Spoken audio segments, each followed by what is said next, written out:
Boa noite a todos, mais uma vez é um prazer estar aqui com vocês na noite de hoje, nessa live semanal, que normalmente ocorre à sexta-feira. Hoje nós, por motivos pessoais, nós transferimos para a data de hoje, na quinta-feira. Quero cumprimentar aqui o Dr. Cassiano. Boa noite. Dizer que é um prazer estar mais uma vez com o doutor aqui nessa discussão de hoje, que ao meu ver é de suma importância. Eu acho que tudo que a gente fala aqui não deixa de ser importância, pelo menos para a nossa atividade, seja a atividade do dia a dia e a minha atividade também, que é a atividade da docência. Então isso é muito importante, você sabe disso, que você foi meu aluno, o qual me dá mais prazer ainda de estar juntamente com você aqui na data de hoje. Mas vamos lá, o que nos traz hoje aqui de maneira excepcional? Nós verificamos, né, no noticiário de hoje, e esse noticiário de hoje, ele repercutiu em nível nacional, porque basta você abrir o computador no Google ou nas mídias em geral, que você vai ver esse noticiário circulando no Brasil todo, onde um advogado, aparentemente um advogado jovem, que nós não vamos tratar nenhum nome, mas foi covardemente agredido por um policial aqui na cidade de Batatais, e esse caso repercutiu em muito, não é, doutor? Repercutiu. E esse foi o objetivo da gente de imediatamente tomar a decisão de gravar essa live na data de hoje, para a gente esclarecer um pouco mais, né? Porque nós sabemos que nós, como advogados, nós temos deveres, muitos deveres, mas também nós temos direitos, e muitos direitos, né? Os direitos estão amparados pelo Estatuto da Ordem dos Advogados do Brasil, estão amparados pela Constituição Federal, porque a Constituição diz que o advogado é indispensável à administração da justiça, lá no artigo 133, né? E também, hoje, não só o advogado, mas qualquer pessoa está amparado também por possíveis ou reais abusos, né, de poder praticado por autoridades públicas, né, ou no exercício de atividade pública. Vejamos, um juiz de direito, um representante do Ministério Público, a autoridade policial, um investigador de polícia e outros agentes públicos do Poder Executivo, do Poder Legislativo e do Poder Judiciário. Então, a Lei de Abuso de Autoridade, né, que é de 2019, 13.869 de 2019, que ela veio alterar a antiga e ultrapassada Lei 4898, que era de 1965, então já não tinha lugar para ela no momento atual da nossa sociedade, motivo pelo que o Congresso Nacional veio a criar e sancionar e colocar em vigência uma lei de abuso de autoridade. Então, o senhor teve notícia, doutor, desse fato ocorrido na cidade de Batatais, na data de hoje? Bom, primeiro, boa noite, professor. Boa Prazer noite. Mais uma vez estar aqui debatendo um tema de tamanha importância. Boa noite a quem nos acompanha no Facebook, a quem nos acompanha também no Instagram. E eu tive notícia, assim, fiquei perplexo quando recebi uma notícia de um fato de tamanha gravidade. Um advogado ser agredido enquanto atua e exerce uma função a qual é indispensável para a justiça, é uma das coisas mais absurdas, é um retrocesso, eu diria, professor, civilizatório. O que aconteceu não pode acontecer. E eu quero aproveitar hoje, se chegar o colega, demonstrar a minha inteira solidariedade, que eu acho que isso é fundamental, não só a ele, mas a todos os colegas que têm sofrido em todas as áreas. Eu, com poucos dias, recebi ligação de colega que estava receoso de ir para um determinado ato, porque na data anterior tinha recebido contato do oficial de justiça e acompanhar. O oficial foi rude, xingou a advogada, ela me pediu para acompanhar. Então é uma situação que está se agravando.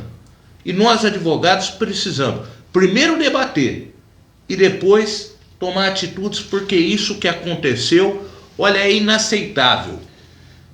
Eu entendo perfeitamente, doutor, o que o senhor está sentindo, e eu me solidarizo com o nobre colega advogado lá da cidade de Batatais. Espero que isso chegue aos seus ouvidos, essa nossa conversa, esse nosso debate.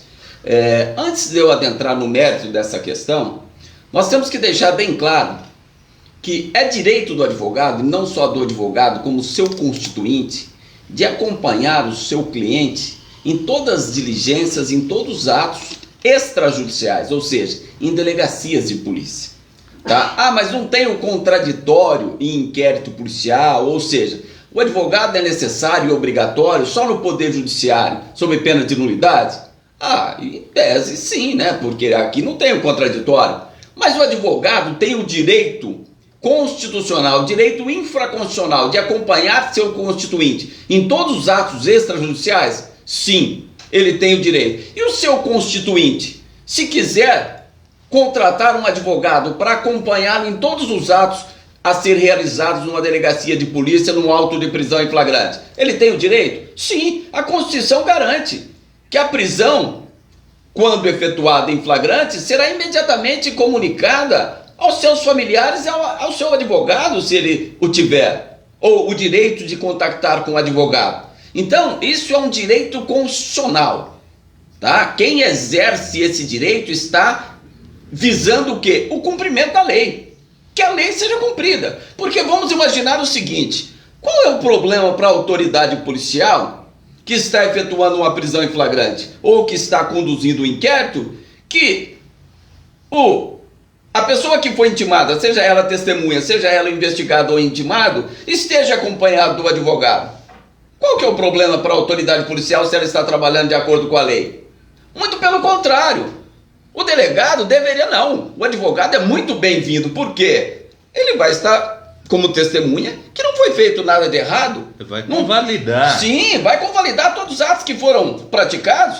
Pois o advogado vai chegar lá para o juiz e falar: não, meu cliente foi torturado lá pelo advogado, pelo delegado. Não, mas peraí, você não estava lá, advogado? Você não era advogado dele? Você não estava acompanhando ele?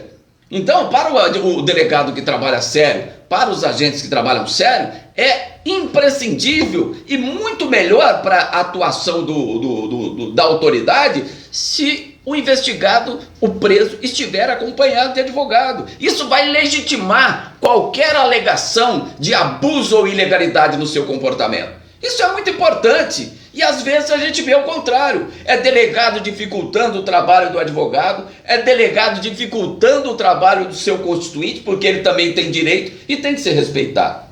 Não é verdade? Agora, vamos analisar o comportamento então lá de Igarapava. Eu li de Batatais. Eu li várias matérias nesse sentido e parabenizo não só o AB, manifestando especialmente, né, a OAB, a doutora Patrícia, que é uma criminalista, e além disso ela representa os interesses da Ordem dos Advogados do Brasil em nível São Paulo, né, e ela também solidarizou com o advogado e ligou, a que eu fiquei sabendo, ligou pessoalmente para ele, dizendo que as providências serão tomadas. Bom, mas é lógico, né? Isso é de se esperar de um órgão representativo de classe. É de se esperar. E as providências devem ser tomadas, né? Todas as providências devem ser tomadas sobre os crimes que ali foram praticados. Vamos imaginar, ele foi ameaçado de morte, ele foi ofendido na sua honra quando, desculpa a expressão, o policial chamou que ele era um bosta, né? Ameaçou ele, né? Em tom sério e grave, né? Praticou o crime de abuso de autoridade e praticou o crime de lesão corporal, que não sabemos ainda se foi lesão leve ou se foi lesão grave, a depender do laudo pericial a demonstrar, porque foi uma cabeçada que jogou o advogado no chão. E não bastasse isso, esse policial passou novamente a agredir o advogado. Então nós temos aí, o que eu quero discutir é isso, doutor. Nós temos 4 crimes. Sim. Aí vem a autoridade a autoridade local, que a gente tem que cumprimentar também, de prerrogativas lá de Batatais. Agora, o que eu quero saber é o seguinte: o advogado tem que conhecer os seus direitos.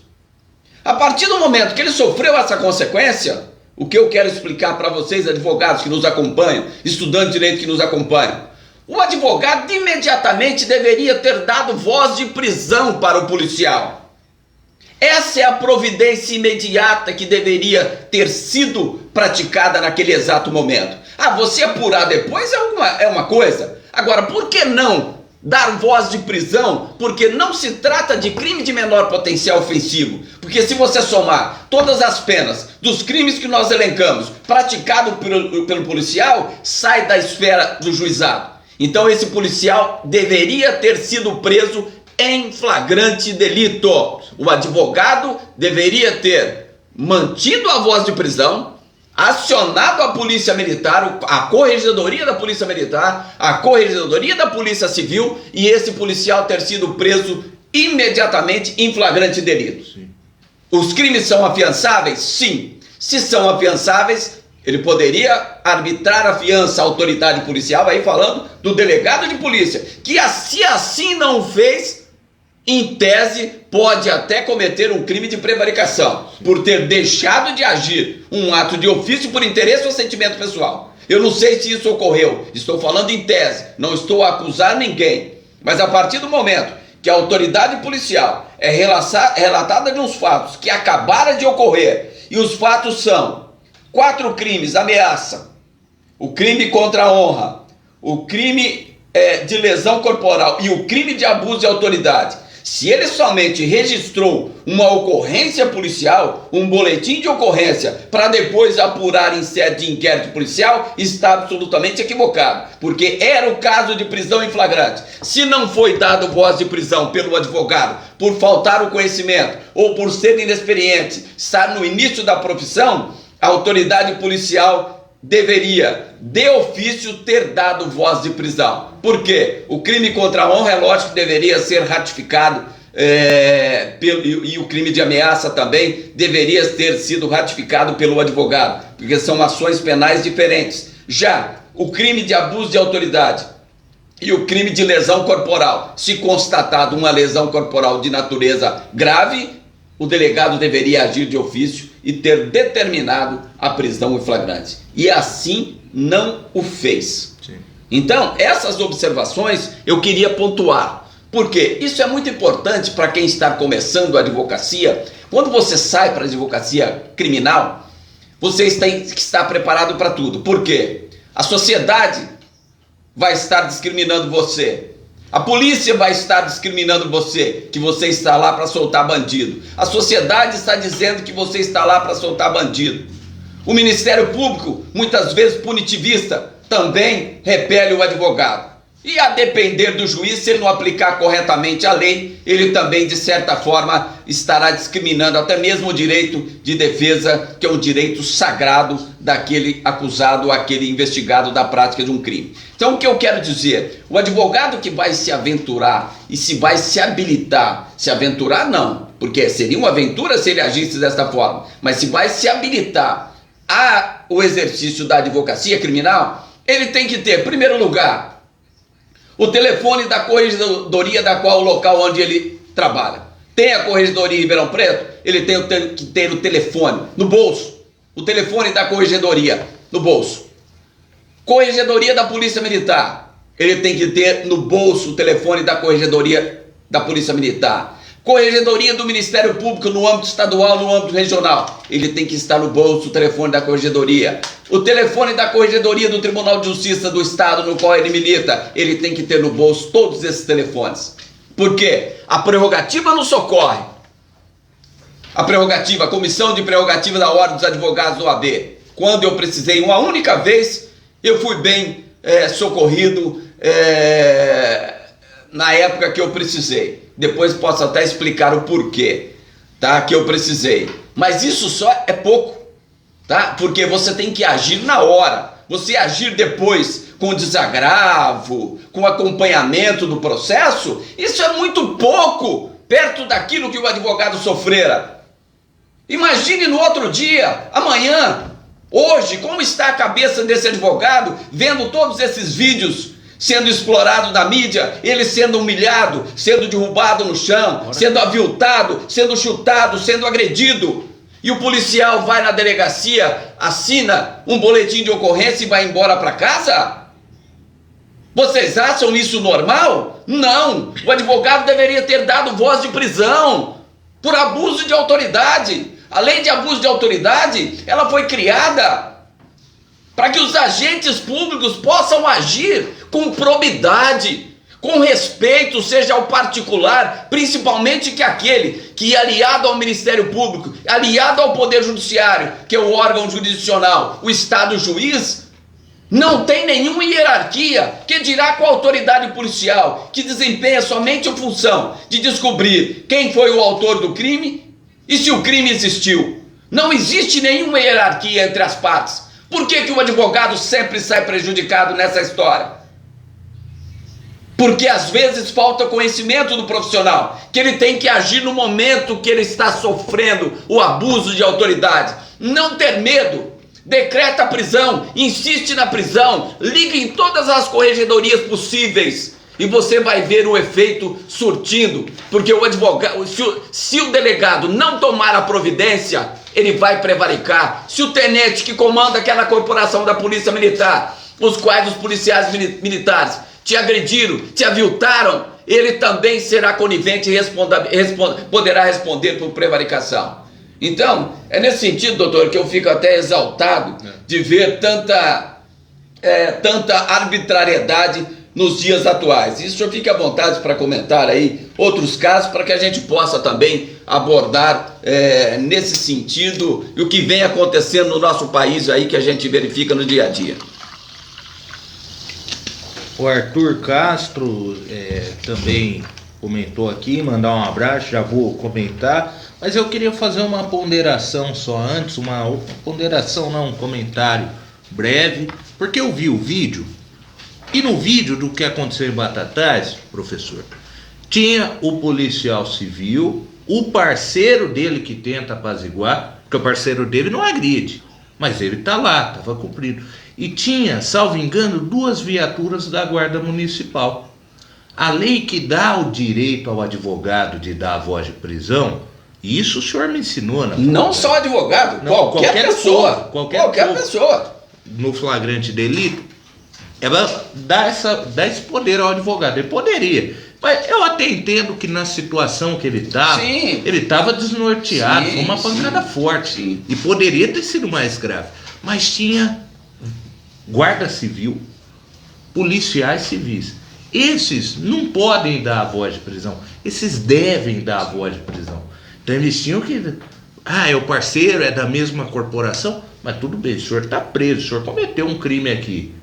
Sim, eu entendo perfeitamente a sua colocação. O que nós queremos, e essa toda exaltação minha, que eu já havia até comentado com os colegas do grupo aqui de Ribeirão Preto, que eu iria falar não só o pós, mas o atual. Então, eu sei que o advogado naquele momento... faltou-lhe às vezes um pouco de conhecimento, de estrutura, de firmeza, porque talvez foi surpreendido naquele momento, mas ele tinha que ter essa ciência, que ele foi vítima de um crime, e ele como advogado, ele estudou isso na faculdade, que qualquer pessoa, e que dirá, o advogado no exercício da profissão, sendo aviltado, ele poderia dar voz de prisão e exigir, através daqueles telefones que eu pedi para vocês que estão iniciando agora, guardem esses telefones da Corregedoria da Polícia Civil, da Regional ou do Estado de São Paulo, da Corregedoria da Polícia Militar em nível regional ou do Estado de São Paulo, da Corregedoria do Ministério Público do Estado de São Paulo e da Corregedoria do Poder Judiciário. Esses telefones são imprescindíveis, porque nesse momento ele vai te dar respaldo. Você vai relatar tudo o que está acontecendo, tá? E o delegado, sabendo disso, ele não poderá agir de outra forma senão a responder pelo crime de prevaricação. Por quê? Quando você deixa de praticar um ato de ofício, que é determinar a prisão em flagrante de alguém que acabara de praticar um crime, por interesse ou sentimento pessoal, ele comete o crime do artigo 319, que é o crime de prevaricação. E isso é muito grave. Além de falta disciplinar, que ele responderá também administrativamente. Como esse colega que foi conivente também deve responder por todos os crimes que o colega praticou por omissão, porque ele tinha o dever de evitar o resultado. E assim ficou omisso. Deve responder igualmente ao colega que praticou a agressão contra o nosso colega advogado. Aproveitar, mandar um abraço para a Franciele Aparecida, está acompanhando. Franciele, obrigado, está sempre acompanhando aqui. É uma satisfação muito grande poder debater, outras pessoas também, bastante gente entrando, comentando, né? Esse é um tema que é muito importante, mas esse caso, professor, ele não é o primeiro, não será o último. A gente acompanha, eu sigo, por exemplo, a página do Papo de Criminalista, do Mário de Oliveira. Ele posta, ele vai até numerando, caso isolado, número 300, tá para mais de 300 e pouco. Então sempre tem um caso de um abuso assim. Outro dia eu vi nessa página o advogado chegando, né, para acompanhar um depoimento, aí ele queria gravar, não foi permitido. No final, o delegado deu até voz de prisão pro advogado, porque ele queria gravar o depoimento do cliente dele, que não depende nem de permissão. Sim. O advogado não precisa pedir para gravar nada. Eu vou gravar. Às vezes a gente, por gentileza, por fidalguia, a gente comunica: excelência, doutor, vou gravar o depoimento. Mas não... se não tem nada que envolva isso, estatuto da criança, do adolescente, não tem problema nenhum gravar, né? Mas o propósito dessa live hoje, doutor, a gente sabe que esses casos acontecem. O que a gente quer é mostrar para o advogado que ele tem que ser firme, que ele não pode ficar só esperando. É válido, não estou dizendo aqui que ele não deve procurar a comissão de prerrogativa da OAB. Ele deve procurar a comissão de prerrogativa, ligar para a comissão de prerrogativa, isso é importantíssimo. Só que ele não pode se contentar só com isso, porque ele tem que saber o seu direito como advogado. Quando é vítima de um crime, e esse crime, cuja pena, né, extrapole os limites do juizado, que não vai ser lavrado só um termo circunstanciado, ele dá a voz de prisão. O sujeito tem que ser preso em flagrante delito. É isso que nós queremos mostrar. Vamos exemplificar outro caso aqui, doutor. Recentemente, também espalhou para o Brasil inteiro que um advogado negro... Só antes, tem uma pergunta nesse tema ainda. Então a pergunta do Leandro Profeta, nosso colega advogado, foi aluno também no Moura. Profeta, um abraço. Ele pergunta, a gente até já comentou, mas diante da omissão, a guarda que estava presente também deve ser responsabilizada? Nós comentamos, mas acho que vale dizer também. Sim, né? A função da guarda, né? Nós sabemos que é a proteção dos bens do município, mas nós verificamos também que já legitimaram, né, essa atuação, vamos dizer assim, extra daquilo que ela foi criada, né? É lógico que ela não pode invadir domicílio, além dos casos previstos em lei, precisa de autorização judicial, muitas buscas invalidadas, mas ali eu não estou falando de guarda, eu estou falando de qualquer pessoa. Um vizinho poderia dar voz de prisão para aquele policial, porque estava numa situação de flagrância. Então, a guarda, independentemente da condição de estar no exercício da função e não ter legitimidade, se quer discutir isso, como qualquer do povo, ele poderia determinar a prisão em flagrante. Como qualquer cidadão, como um vizinho que estava gravando, parece que tinha uma mulher gravando, ela poderia ter dado voz de prisão. Ah, mas como que ela ia fazer? Aí que vem a questão da necessidade dos órgãos da corregedoria, a quais essas pessoas estão integradas. Aí que o advogado tem que estar ciente disso, pegar o telefone e já ligar. Estou ligando da corregedoria da Polícia Civil, está acontecendo isso, determinei a voz de prisão agora, estão sendo conduzidos para a delegacia, eu quero que a corregedoria acompanhe, já comuniquei à Ordem dos Advogados do Brasil. Tudo isso registrado em boletim de ocorrência. O delegado vai ter que agir ou não? Ou ele vai mandar, registra essa ocorrência, depois eu vejo?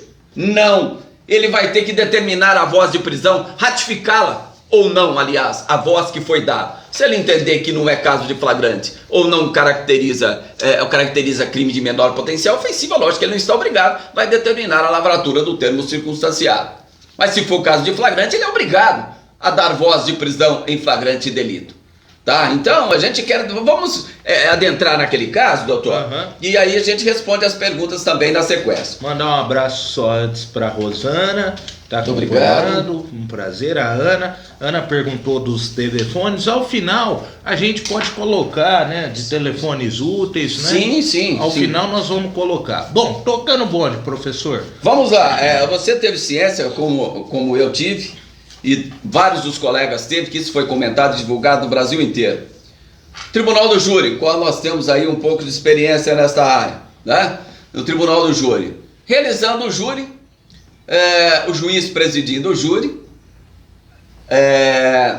colhendo o depoimento de uma testemunha, e a testemunha emocionada ou desesperada ou nervosa, se sabe lá, e o advogado, como um ser humano, né, um ser humano de alma, ele viu a situação daquela testemunha.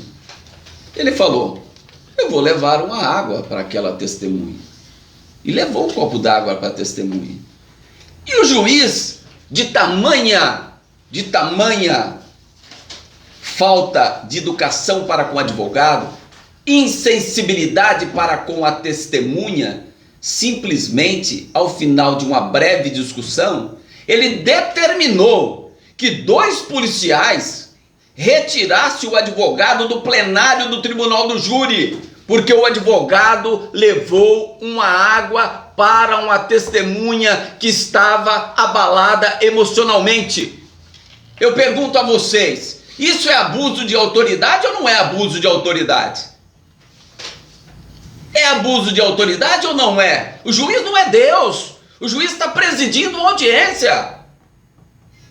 O advogado está ali para defender a lei também. Uma testemunha, ela é testemunha do tribunal. Ela está prestando um serviço relevante para a justiça. Ela não é testemunha da defesa ou da acusação. Ela é testemunha do tribunal do júri. O juiz teria que tratar ela com o máximo de urbanidade possível, porque ela está ali a contribuir com a realização da justiça. É uma pessoa desinteressada no processo, porque se ela tiver interesse, ela não pode servir como testemunha. E o juiz absolutamente insensível e ainda discute com o advogado que levou um copo d'água para a testemunha, mandando o advogado ser retirado por policiais do plenário, encerrando o plenário, por uma questão de ego, por uma questão que o advogado foi lá e deu água. Quem pode mandar dar água é só o juiz. Pelo amor de Deus, que século estamos? O advogado poderia ter dado voz de prisão por abuso de autoridade, porque ele, legitimamente, já está presente no Tribunal do Júri, constituído por seu advogado, não praticou nada que pudesse ensejar a sua retirada do plenário do Tribunal do Júri, não desacatou o juiz, não, em nenhum momento desacatou o juiz. Falou para o juiz: se você tem a sua função, eu tenho a minha, ponto final.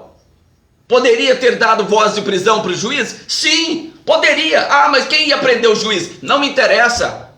O advogado iria ligar para a corregedoria, existia colegas que estavam ali no local, a própria seccional ou a OAB do local ligaria para a corregedoria. O advogado, está gravado, deu voz de prisão ao juiz por abuso de autoridade.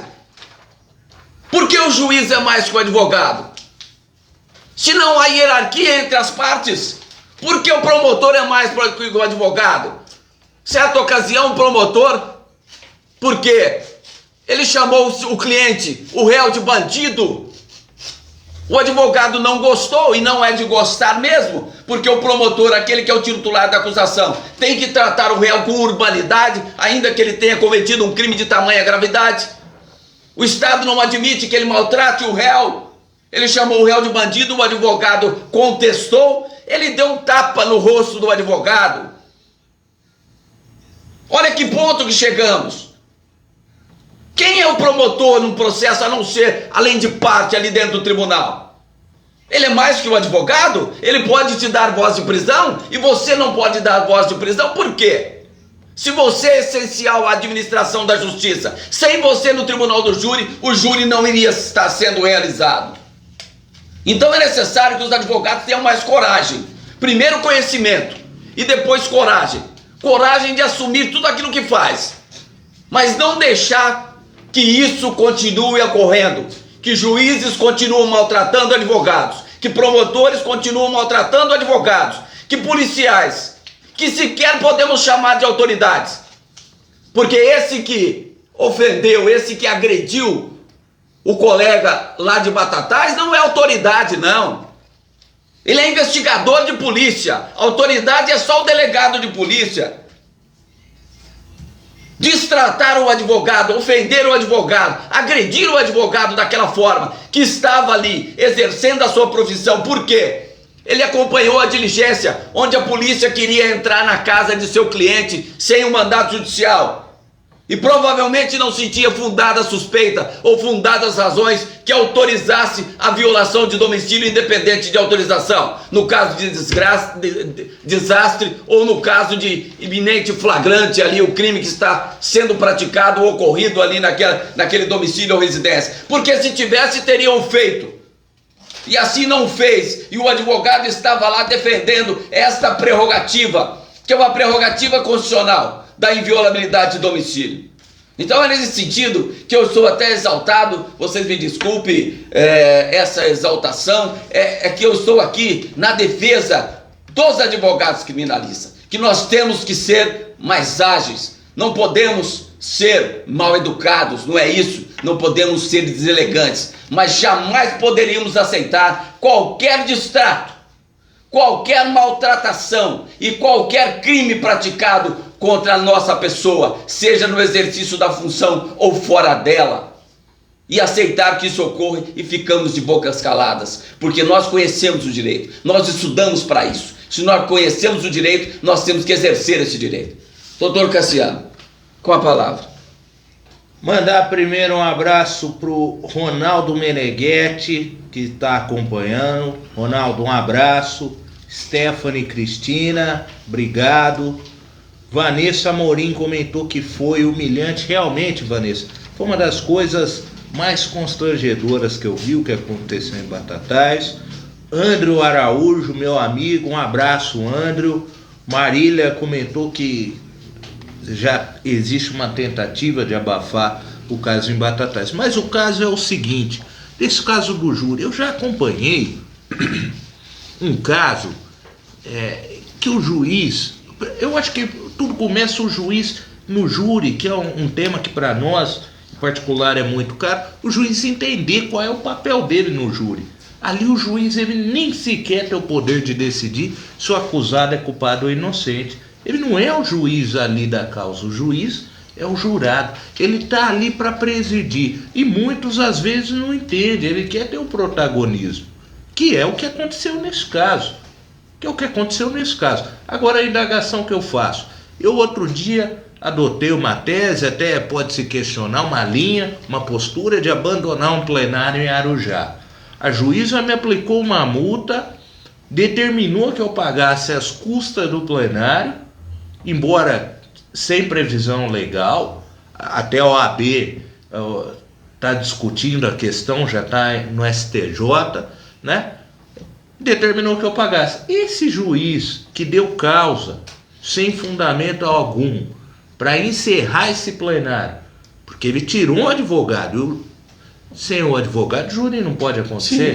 Sim, eu entendo que mesmo que tivesse outro advogado, não poderia, porque aqui ele inflou o jurado contra a defesa. Sim. Ele fazer uma coisa dessa não se faz. Será que esse juiz, além de uma eventual punição no âmbito do CNJ, da corregedoria do tribunal, ele vai ter que arcar com as custas desse plenário, professor? É o que nós esperamos, né? Porque esse caso já está no CNJ, né? E no CNJ a gente verifica que é uma posição de realmente responsabilizar esses atos praticados com arbitrariedade, violando a lei, né, onde o juiz acha que ele é maior que tudo, maior que todos, né, porque ele é o órgão jurisdicional responsável ali para a aplicação da jurisdição, ou seja, quando nós falamos em júri, nós temos o juiz natural, que é o conselho de sentença, que são os 7 jurados, mas nós temos o juiz que coordena a sessão, presidindo, e em alguns casos assume até o poder de julgar quando é desclassificado, né, pelo júri por um crime que não é de sua competência. Mas o que nós realmente pretendemos, e gostaríamos de ouvir alguns casos de vocês também, e colocar algumas questões. Tem a Ana que falou aí, ela me perguntou, falei que a gente ia falar na live. Só para vocês terem uma ideia, alguns alunos já ouviram isso de mim. Atua um caso de repercussão onde um certo delegado